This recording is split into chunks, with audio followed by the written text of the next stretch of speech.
everyone, welcome back to the channel and welcome to a new what I ate for breakfast last week video. I know I am uploading a cooking video after a really long time, but I'm going to share all the simple, delicious and healthy breakfast recipes that I tried last week from Monday to Friday. I am also going to tell you how I use my leftovers or meal prep to make the cooking process really simple and quick. So yeah, I'm very excited. Let's get started. So on Monday, I wanted to have something heavy for breakfast and I decided to make a suji uttapam with vegetables and some grated paneer. So in a bowl, I took half a cup of suji and to this I also added 2 tablespoons of almond flour, which adds a beautiful nutty taste to the uttapam. Now I added 3/4 cup of homemade curd to this, added a little water, mixed everything together and allowed it to rest aside for 5 minutes. In the meantime, I chopped up some onion and tomato and I used this manual chopper to chop them up really finely because then it mixes very well with the batter. So I added the chopped vegetables to the mixture and along with this I added half a cup of paneer. And for the spices I added some salt, some red chili powder, some turmeric and some ajwain. And then I added a little more water to this, brought everything together to a thick batter and it's time to make the uttapam. So I brushed some oil in a pan and once it's hot enough I added a ladle full of the batter and spread it out evenly. And after 3 or 4 minutes, once the uttapam is all set and the bottom side is cooked, I gently flip it and cook the other side also. The entire batter gives me 4 uttapam, which is enough for 2 people, and usually I prefer having it with some kind of raita or some homemade chutney. So on this day I served it with some homemade coriander and mint chutney. This is really a very healthy breakfast recipe to try. Now on Tuesday I wanted to use up some of the leftover rice from the previous day and I decided to stir up a very quick vegetable fried rice. So I roughly chopped up some of these boiled soy chunks that I had in my fridge. They add a whole lot of protein to this fried rice and I also chopped up some onion and some garlic. That's all the meal prep that I needed to do for this particular recipe. Now in a frying pan I added some refined oil and once the oil is hot I added the garlic and onion together. And once they are slightly cooked and become all fragrant, I also added the soy chunks to this. And next I also added some chopped carrot, beans and bell pepper. This is a chopped vegetable mixture that I always have in my fridge as a part of my meal prep. It really saves a lot of time in the busy mornings. Next I added some ketchup, stirred everything together and covered it with a lid, allowing the vegetables to cook down for a while. And once that's done, I added the cold rice to this.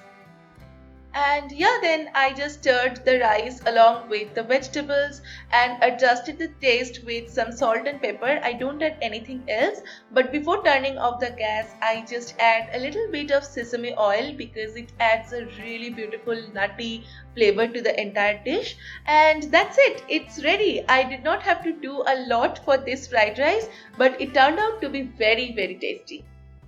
On Wednesday, I had to leave for work pretty early, so I decided to make a very quick and simple oat and mango smoothie. So on Tuesday night itself, I soaked half a cup of rolled oat with half a cup of milk and left it in the fridge overnight. And I also had a very ripe mango in the fruit basket which I decided to use up for this smoothie. So I chopped it up and left it in the fridge to chill for the night. So next day in the morning, this is how the oats soaked in milk looked like. I added half of it in a blending jar. To this I added all the chopped up mango pieces. I also had some soaked chia seed in milk, so I added 1 big tablespoon of that. And finally, for a little extra sweetness, I added a little bit of honey. and then I just blended it up. Now I love my smoothies really thick, but if you are making it, you can add a little extra milk to this. And yeah, this is the best smoothie ever. I totally love having this. I can have this every single day. And along with the smoothie, for some protein, I added 2 boiled eggs. And I think that's the perfect breakfast for any busy morning. Now on Thursday, I decided to make a very wholesome omelette with lots of vegetables and some cheese.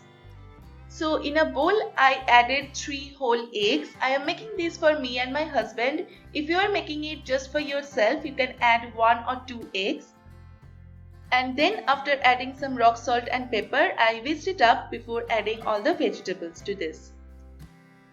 And then I added some onion and my usual mixture of vegetables, which is carrot, bell pepper and beans. You can add as much or as little as you like. It totally depends on how much you love your vegetables in your omelette.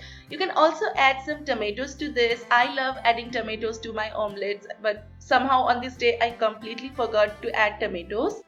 And finally, I added my most favorite ingredient, which is some freshly grated mozzarella cheese.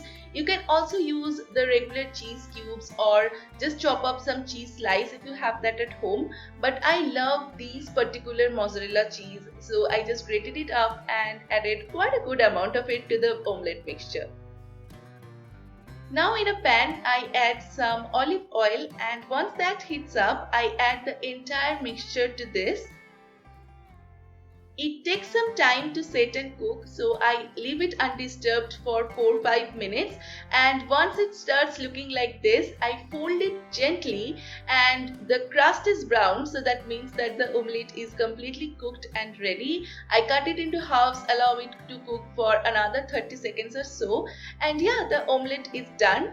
Now in the leftover oil in the pan, I just toasted a few more breads. I did not add any butter to this because the omelette already contains a lot of cheese. And yeah, this is one of the best breakfast combinations that I've ever tried. Give this a try, I'm sure you will love this one. On Friday, I decided to make some chicken wrap with pesto sauce that I made from scratch a few days back. So I started off by chopping up some cucumber and tomato, which adds a fresh salad element to the wrap, and I removed the seeds because I don't like that watery part inside the wrap. Now in a bowl, I added the cucumber and tomato, and to this I added some shredded and boiled chicken, which I already made as a part of my meal prep in the beginning of the week. And to this I added 3 tablespoons of pesto sauce. You can use any spread or sauce that you have at your home. You can add mayonnaise, you can add Greek yogurt. I just love the fresh nutty taste that the pesto sauce provides to this wrap. And yeah, that's basically it. The spread is ready and it's time to assemble the wrap. So basically I had some leftover rotis from last day's dinner and I decided to use that to make this particular wrap. So I added some lettuce leaves on the roti to give it a good base, and on top of that I added the chicken mixture. And I am very generous with this filling, so I add a good amount of it, and then I fold the wrap just like a roll and secure it in place with these small sticks. Now you can have it just like this, but I love to grill it for a while, so I brushed some oil in my griller and just grilled these wraps for 1 minute each, and that's basically it. This very unique pesto chicken wrap with leftover rotis is ready.